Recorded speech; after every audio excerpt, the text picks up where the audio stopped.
کے دن اللہ سبحانہ و تعالیٰ اس کے شوہر کے گھر کے متعلق اس عورت سے پوچھ تاچھ کرے گا. فَكُلُّكُمْ رَاعٍ وَكُلُّكُمْ مَسْئُولٌ عَن رَعِيَّتِهِ. ہم میں سے ہر انسان ذمہ دار ہے. اپنی ذمہ داریوں سے کوئی عہدہ برا نہیں ہو سکتا, سبک دوش نہیں ہو سکتا. ہم نماز پڑھ لیے یہ ہماری نجات کے لیے کافی نہیں ہے, بلکہ اللہ کے حبیب فرماتے ہیں کہ مروا اولادکم بالصلاۃ وهم ابناء 7 سنین واضربوهم علیہا وهم ابناء 10 سنین. کہ اے امت کی تلقین سال کی کو ہو جائے. واضربوهم, بچوں کو جب تمہارے بچے 10 سال کی عمر کو پہنچ جائیں اور نماز نہ پڑھے ایسی صورت میں انہیں مارو, انہیں ڈانٹو, انہیں سمجھا اور بجھا کر کے اپنے ساتھ مسجد میں لے کر کے آؤ. وفرقوا بینہم فی المضاجع, اور 10 سال کی عمر کے پہنچنے تک اپنے سے ان کے بستروں کو الگ کر دو. یہ اسلام کا تقاضا ہے, اسلام کی تعلیم ہے. تو اللہ کے رسول فرماتے ہیں کہ یا ایھا الذین آمنوا قوا انفسکم واہلیکم نارا, بچا لو اپنے آپ کو جہنم کی آگ سے اور اپنے اہل خانہ اپنے بال بچوں کو بھی جہنم کی آگ سے بچا لو. اس لیے کہ ہم میں سے ہر انسان ذمہ دار ہے. اللہ کا فرمان کہ کنتم خیر امہ اخرجت للناس تأمرون بالمعروف وتنہون عن المنکر وتؤمنون باللہ, اور اللہ فرماتا ہے ولتکن منکم امہ یدعون الی الخیر ویأمرون بالمعروف وینہون عن المنکر. تم ایک بہترین امت ہو, تمہیں اس دنیا کے اندر اسی لیے پیدا کیا گیا ہے تاکہ تم لوگوں کو بھلائیوں کی طرف بلاؤ اور برائیوں سے روکو, جہنم کے عذاب سے لوگوں کو ڈراؤ اور جنت کی بشارتیں اور خوشخبریاں سناؤ. یہی اسلام کا تقاضا ہے.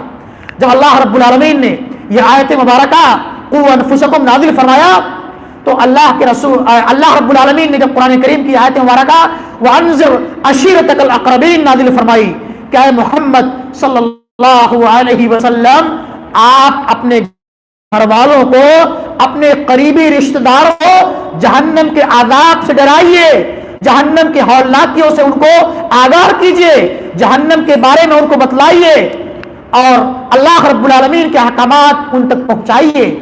وانذر عشیرتک الاقربین, اپنے قریبی رشتہ داروں کو جہنم کے عذاب سے ڈرائیے. تو اللہ کے رسول نے کیا کیا, صفا پہاڑی پر چڑھ کر کے اپنے گھر کے ذمہ داروں کو اور خاندان کے لوگوں کو بلا کر کے سب کا نام لے کر کے اے بنو ہاشم, اے بنو مطلب, اے بنو مرہ بن کعب, اے بنو فلاں, اے فلاں بن فلاں.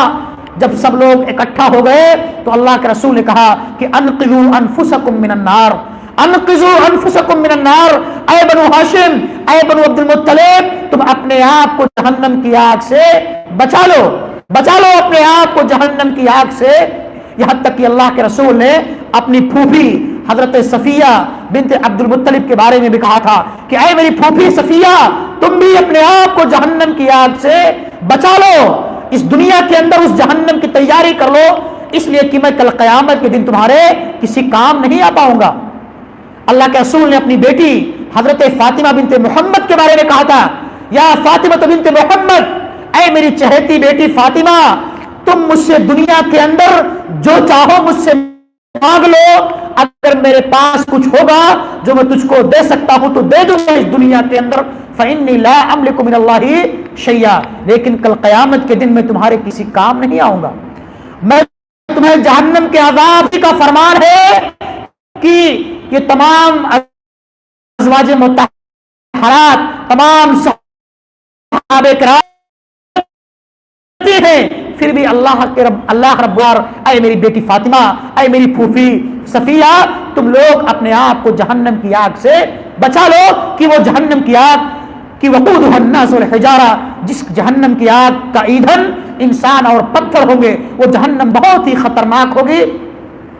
یہ دنیا دار العمل ہے, یہ دنیا امتحان گاہ ہے.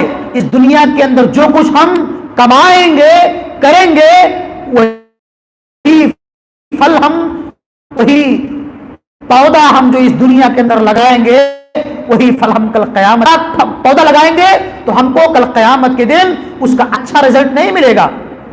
اسی لیے اللہ رب العالمین نے ہم کو اور آپ کو اس دنیا کے اندر اس بات کی تعلیم دی ہے کہ فمن زحزح عن النار وادخل الجنہ فقد فاز وما الحیات الدنیا الا متاع الغرور.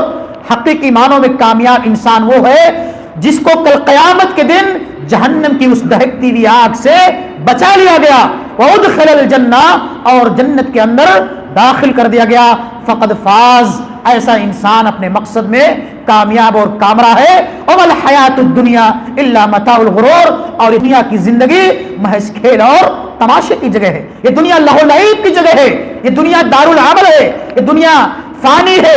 اس دنیا سے لو لگانے کی جگہ نہیں ہے, بلکہ ہمارا اصل ٹھکانہ وہ جنت ہے جس کے بارے میں اللہ رب العالمین نے ہم سے وعدہ کیا ہے.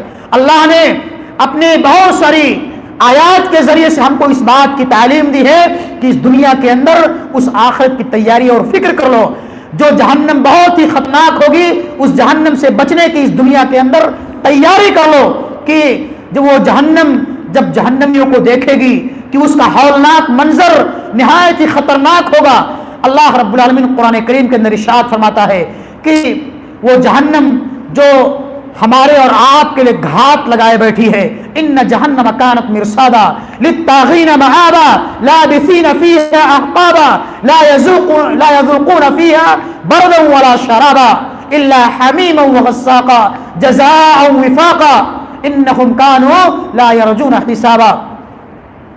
کہ اس جہنم کے اندر ہم کو کھانے کے لیے بدبودار کھانا دیا جائے گا, پینے کے لیے جہنمیوں کا خون اور پسینہ دیا جائے گا.